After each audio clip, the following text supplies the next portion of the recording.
My ex left me and our kids with a note saying she'd be back in a few years. 6 years later, she returned, but I had already moved on and remarried. I was 29 when I found the note taped to our bathroom mirror. Trevor, I can't do this anymore. The kids, the house, pretending to be happy, it's suffocating me. I need to find myself. I'll be back in a few years when I'm ready to be the mother they deserve. Don't look for me. Vanessa, 8-year-old Chloe, and 5-year-old Mason were still asleep. I stood there holding that piece of paper, my hands shaking. Half her closet was empty. Her passport was gone. The joint savings account had been drained. $23,000 vanished overnight. For the first month, I kept expecting her to walk through the door. The kids asked every day when Mommy was coming home. I ran out of excuses by week 2, so I told them the truth. Mommy went away to think about things, but she still loves them. Chloe stopped eating dinner. Mason started wetting the bed again. I took family leave from my engineering job and learned to braid hair from YouTube videos. I figured out which pediatrician took our insurance and memorized the school pickup routine. I became both parents overnight because I didn't have a choice. The first year was brutal. Mason would wake up screaming for his mother at 3 a.m. Chloe became fiercely protective of her little brother,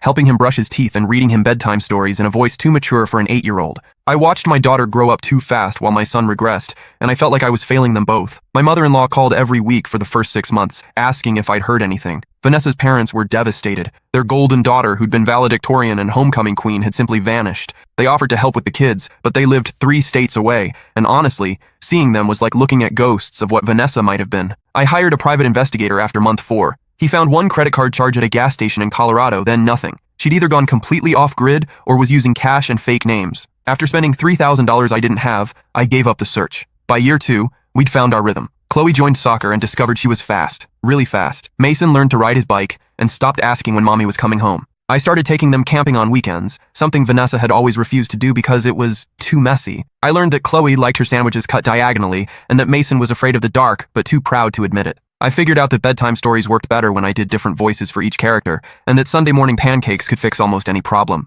My friends from work tried to set me up on dates, but I wasn't ready. How do you explain to someone that your wife abandoned you and your children? How do you trust anyone after that? That's when I met Lauren at Mason's preschool. She was a teacher there, recently divorced, with a 6-year-old daughter named Iris. She had kind eyes and never made me feel like a failure when I showed up to pick up with my shirt on backwards or forgot it was picture day. Rough morning? She asked the first time we talked, gesturing to my inside-out sweater. Is it that obvious? I laughed, trying to fix it. Yesterday, I sent Iris to school with 2 different shoes, she said. Single parenting is like trying to juggle while riding a unicycle. We started slow. Coffee after school events turned into dinners when the kids were at their grandparents'. Lauren understood single parenting in a way my married friends couldn't. She knew why I kept granola bars in my car and why I set 12 alarms every morning. She never pushed for more information about Vanessa than I was ready to give. When I finally told her the whole story, she just nodded and said, "Some people aren't built for the long haul. That doesn't reflect on you or the kids." Lauren had been married to a man who worked 60-hour weeks and expected her to handle everything domestic. When Iris was born with mild cerebral palsy, he suggested they try again for a normal kid. She filed for divorce the next day.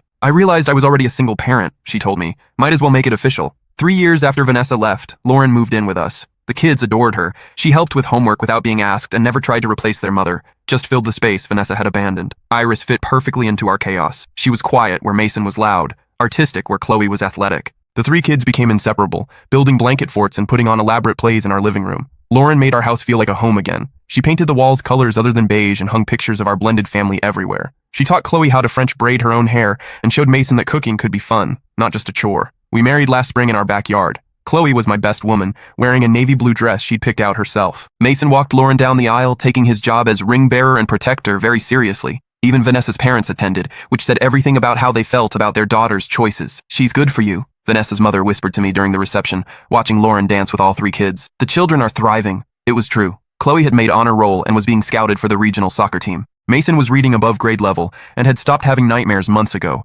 Iris had integrated so seamlessly into our family that strangers assumed she was my biological daughter. For 2 years after our wedding, life was beautifully ordinary. School pickup, soccer practice, family movie nights. Lauren and I talked about having a baby together, but we weren't in any rush. Our family felt complete. Then last Tuesday happened. I was grilling burgers when an unfamiliar car pulled into our driveway. Through the kitchen window, I watched a woman get out, thinner than I remembered. Blonde hair, now brunette, but unmistakably Vanessa. She stood there for 5 minutes staring at our house, the swing set I'd built, the garden Lauren planted, the welcome home mat we'd picked out together. My stomach dropped to my shoes. After 6 years of silence, she was back. When she finally knocked, Lauren answered. "Can I help you?" Lauren asked politely. Vanessa's face crumpled when she saw the wedding ring. "I'm looking for Trevor," she said, her voice smaller than I remembered. I appeared behind Lauren, my arm instinctively wrapping around my wife's waist. "Vanessa?" The name felt foreign in my mouth. "You remarried," she whispered, like the words were glass. "You left," I replied simply. Lauren looked between us, understanding dawning on her face. She'd known this day might come, but we'd both hoped it never would. The silence stretched between us until Mason's voice echoed from the backyard. Dad,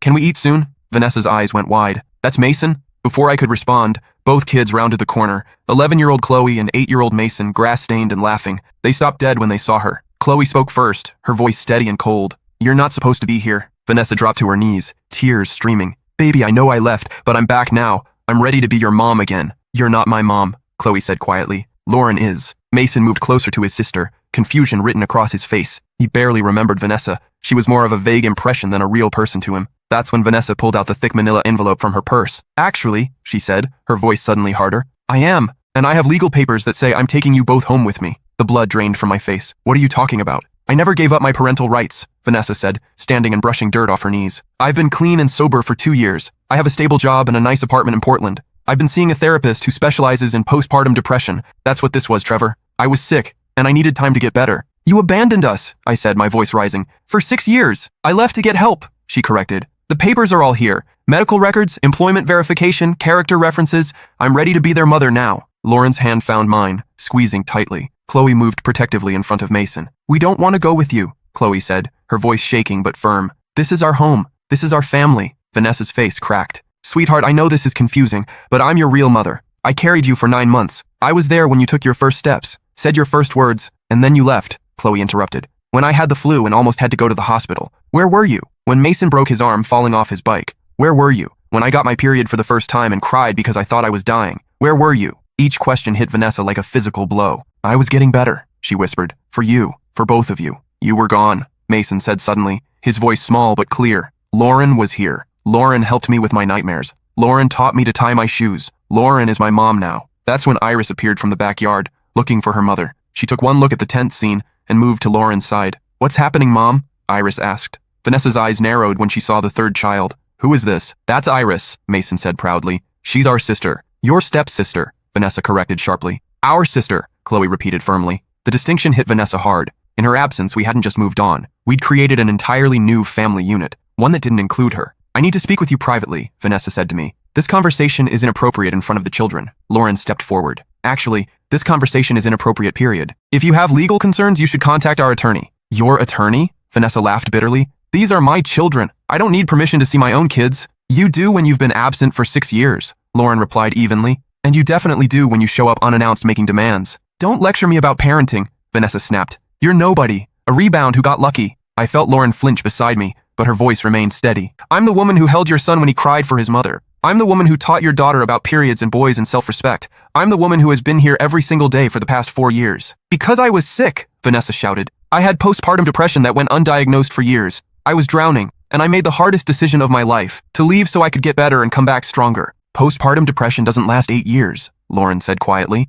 and it doesn't excuse abandonment. The kids had gone silent, watching this adult argument play out on their front lawn. Neighbors were starting to peer through windows. Can we please take this inside? I finally said. Vanessa shook her head. I'm not staying. I'm taking the kids tonight. Like hell you are, I said, all pretense of civility gone. Read the papers, Trevor. I've been in therapy for 2 years. I have a job, an apartment, references from doctors and employers. A judge will see that I've done the work to get better, and these children belong with their biological mother. They belong with the people who've been raising them, I said. People who didn't abandon them when things got hard. I didn't abandon them. I was protecting them from a mother who wasn't capable of caring for them properly. Would you have preferred I stayed and damaged them further? It was a fair point, and we both knew it. The Vanessa who'd left had been spiraling, sleeping until noon, forgetting to feed the kids, flying into rages over small things. I'd been working overtime to compensate, coming home to find the kids watching TV while their mother stared at the wall. But the alternative, leaving entirely, had damaged them too. You could have gotten help while staying, Lauren said. Therapy, medication, family support. You chose the nuclear option. I chose the only option I thought I had, Vanessa replied.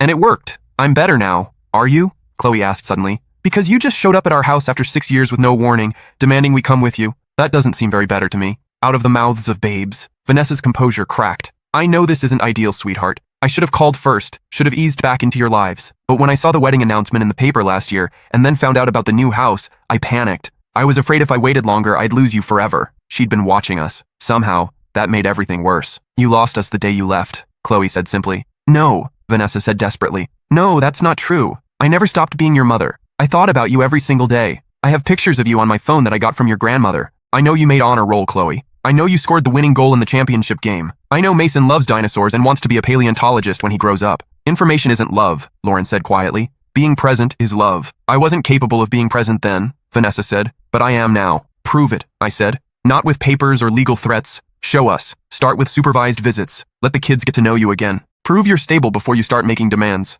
Vanessa's lawyer face emerged. I don't have to prove anything. I have rights as their biological mother, and I have rights as their legal guardian, I countered. Rights I established when you disappeared without a trace. Her face went white. What do you mean? I mean I went to court 3 years ago and had you declared an absent parent. I have full legal custody. Your rights were terminated due to abandonment. It was a bluff, a complete lie. I'd considered it but never followed through, always hoping she might come back. But Vanessa didn't know that. You can't do that, she whispered. I already did. Check with the county courthouse if you don't believe me. Lauren squeezed my hand harder, recognizing the lie but supporting it. Then I'll petition to have them restored, Vanessa said, but she sounded less certain now. Good luck with that. You'll need to prove you've been in regular contact with the children, that you've been paying child support, that your absence was due to circumstances beyond your control. Can you prove any of that? The silence stretched. I have medical records, she said finally. Documentation of my depression and treatment. Oh, from 6 years ago? What about the 4 years of radio silence after that? What about the fact that you never called, never wrote, never sent a birthday card? I was respecting your request not to contact you. I never made that request. You wrote in your note not to look for you. You disappeared.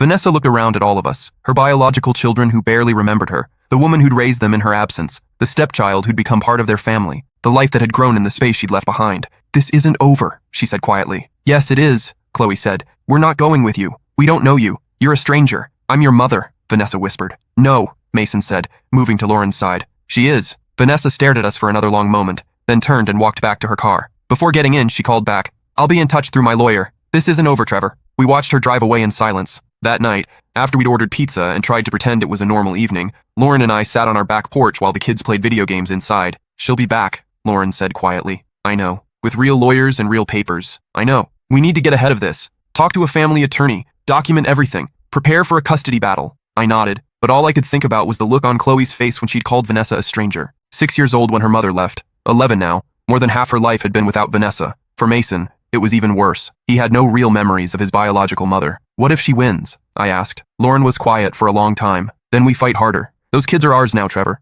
Not because of biology, but because of time and love and showing up every single day. No court in the world can change that, but they might give her visitation rights. Or partial custody. Maybe. But look at what happened today. Chloe and Mason know who their real family is. That's not something that can be taken away with legal papers. I wanted to believe her. But I'd seen too many custody battles where biological parents had advantages that step-parents couldn't match. The next morning, I called in sick to work and spent the day researching family attorneys. By noon, I'd scheduled consultations with 3 different lawyers for the following week. The first lawyer was honest, but discouraging. Biological mothers have significant advantages in custody disputes, especially if they can prove they've addressed whatever issues led to their initial absence. The fact that she's been in therapy and has stable employment works in her favor. What about abandonment? I asked. She was gone for 6 years. That's definitely a point in your favor, but if she can frame it as seeking treatment for mental health issues, a judge might view it more sympathetically. Courts prefer to reunite children with biological parents when possible. The second lawyer was more optimistic. The length of absence is significant. 6 years is a long time in a child's life. The fact that the children are thriving in their current environment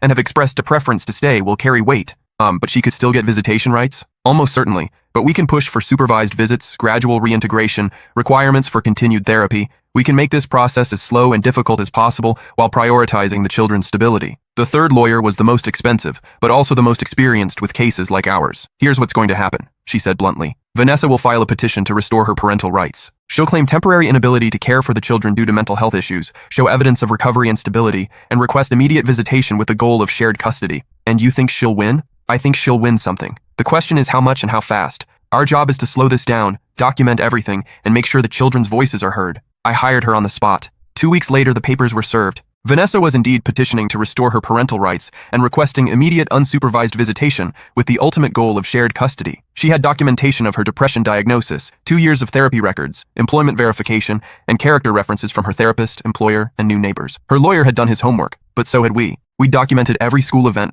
every doctor's appointment, every soccer game and science fair project from the past 6 years. We had statements from teachers, coaches, pediatricians, and family friends. We had the kids' school counselors prepared to testify about their emotional stability and their expressed wishes to remain in their current home. Most importantly, we had Chloe and Mason themselves. The first hearing was scheduled for October, 6 weeks away. In the meantime, the judge ordered a guardian ad litem to be appointed to represent the children's interests. A social worker would interview all parties and make recommendations to the court. This is good, our lawyer explained. Gals are trained to focus on what's best for the children, not what's legally convenient for adults. If the kids are clear about wanting to stay with you, that will carry significant weight. The guardian ad litem, Patricia Hoffman, turned out to be a kind woman in her 50s who specialized in high-conflict custody cases. She spent 2 hours at our house, observing the family dynamics, talking with all 3 kids, and interviewing Lauren and me separately. "How long have you considered Lauren to be your mother?" she asked Chloe during their private conversation. "Since I was 8, Chloe answered without hesitation. "When my bio mom left, Lauren came and made everything better. She helped me with my homework and taught me about girl stuff and came to all my soccer games. She never missed anything." "And you, Mason? How do you feel about the possibility of spending time with Vanessa?" "I don't want to," Mason said firmly. "She's scary. She made Lauren sad, and she made Chloe mad. I don't remember her, but I remember being sad when she left. I don't want to be sad again." Patricia also interviewed Vanessa at her apartment in Portland. According to our lawyer, Vanessa had created what essentially amounted to a shrine to the children. Photos covering the walls, bedrooms decorated for kids who hadn't lived there, toys and clothes in the correct sizes. "It's simultaneously touching and concerning," our lawyer reported. "It shows she never stopped thinking about them, but it also suggests she's been living in a fantasy where their lives stopped when she left." The social worker's report was detailed and thorough. She noted the children's strong attachment to Lauren, their clear preference to remain in their current home, and their distress at the prospect of being forced to spend time with Vanessa. She also noted Vanessa's genuine remorse and her demonstrated commitment to recovery and stability. Her recommendation was a gradual reintegration plan, supervised visits for 6 months, followed by unsupervised day visits, with the possibility of overnight visits only after the children had established a relationship with Vanessa and felt comfortable with her.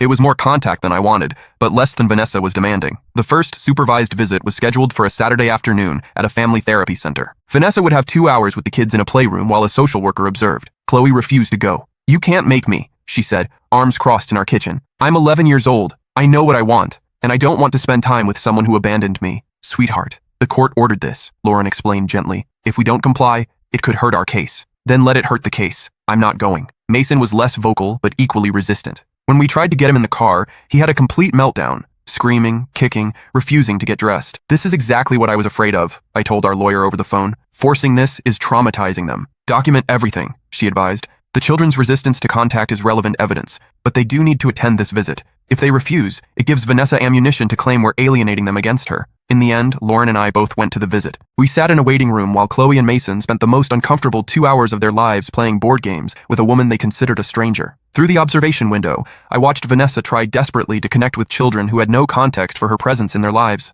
She'd brought gifts, expensive toys that showed she'd been researching their interests, but Chloe politely declined them, and Mason hid behind his sister. "Tell me about school," Vanessa said brightly. "What's your favorite subject?" "Science," Chloe answered in a monotone. "That's wonderful. I loved science too when I was your age." "What kind of science?" "Biology. Are you interested in becoming a doctor, or maybe a researcher?" Chloe shrugged. The conversation continued like this for 2 hours, Vanessa asking increasingly desperate questions, while the kids gave one-word answers and counted down the minutes until they could leave. "How did it go?" the social worker asked afterward. "Fine," Chloe said politely. "Did you enjoy spending time with Vanessa?" "It was okay." But that night, Chloe crawled into bed with Lauren and me, something she hadn't done in years. "I don't want to go back," she whispered. "I know, baby," Lauren said, stroking her hair. "We're doing everything we can." The second visit went slightly better. Vanessa had adjusted her approach, focusing on activities rather than conversation. She brought art supplies, and Mason actually seemed to enjoy painting with her. Chloe remained polite but distant. "She's not evil," Chloe told me afterward. She doesn't feel like my mom. She feels like someone who used to know me but doesn't know me now."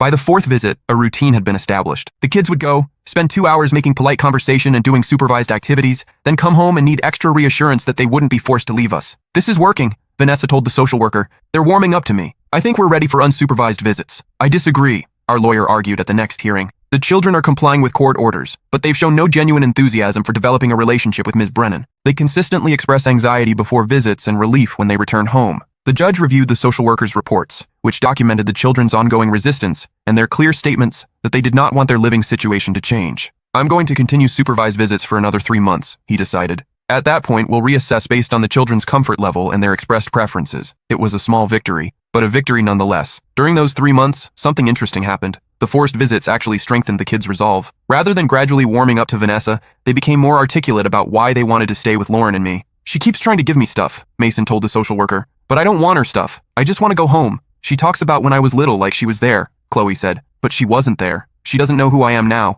The social worker noted that while Vanessa was trying hard to connect with the children, they had developed a strong family unit in her absence that didn't include her. "It's not that the children dislike Ms. Brennan," she wrote in her report. "It's that they have no context for her role in their lives. To them, she is essentially a friendly stranger who claims to be their mother." Meanwhile, our home life continued normally. Chloe made the all-star soccer team. Mason started taking piano lessons. Iris won the school art contest. We went camping, hosted sleepovers, and navigated the usual challenges of raising 3 kids. The contrast wasn't lost on anyone. At the next hearing, the judge asked to speak with Chloe and Mason privately in his chambers. They were gone for 30 minutes, and when they returned, both looked more confident than I'd seen them since this whole process started. Your Honor, our lawyer said, we'd like to request that the court consider the children's clearly expressed preferences and their demonstrated stability in their current home. I've considered everything, the judge replied, including the fact that Ms. Brennan has made significant efforts to address the issues that led to her initial absence from these children's lives. My heart sank. However, he continued, the children's welfare must be the primary consideration. After speaking with them privately, it's clear that they have formed strong attachments in their current home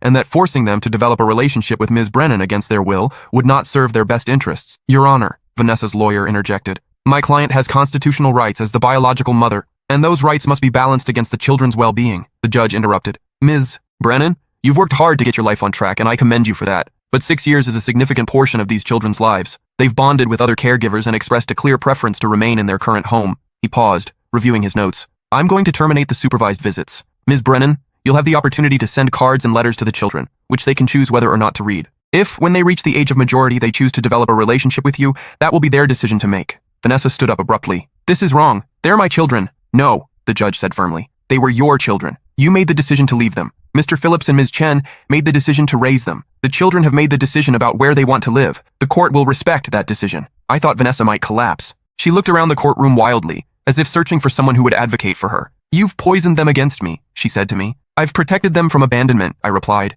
There's a difference. The final papers were signed 3 weeks later. Lauren and I officially adopted Chloe and Mason, making our family legally complete. Vanessa's parental rights were permanently terminated. We never heard from her again directly. But Chloe gets a birthday card every year with a Portland postmark. She reads them now. She's 14 and curious about her biological mother, but she never responds. Do you ever wonder what would have happened if she'd stayed? Lauren asked me last month on our anniversary. Sometimes, I admitted. But then I look at our kids and I can't imagine them being any different than they are. Chloe is 15 now, captain of her soccer team and talking about college. Mason is 12, still dinosaur obsessed, and the most empathetic kid I know. Iris is 11 and planning to be either an artist or a veterinarian or possibly both. They're happy, healthy, well-adjusted kids who know they're loved unconditionally. Sometimes I wonder if Vanessa ever found the peace she was looking for when she left us. I hope she did. I hope she built a good life for herself in Portland, but I'm grateful every day that she left us to build ours without her. The note she left said she'd be back when she was ready to be the mother they deserved. What she didn't understand was that by the time she was ready, they already had the mother they deserved, and it wasn't her.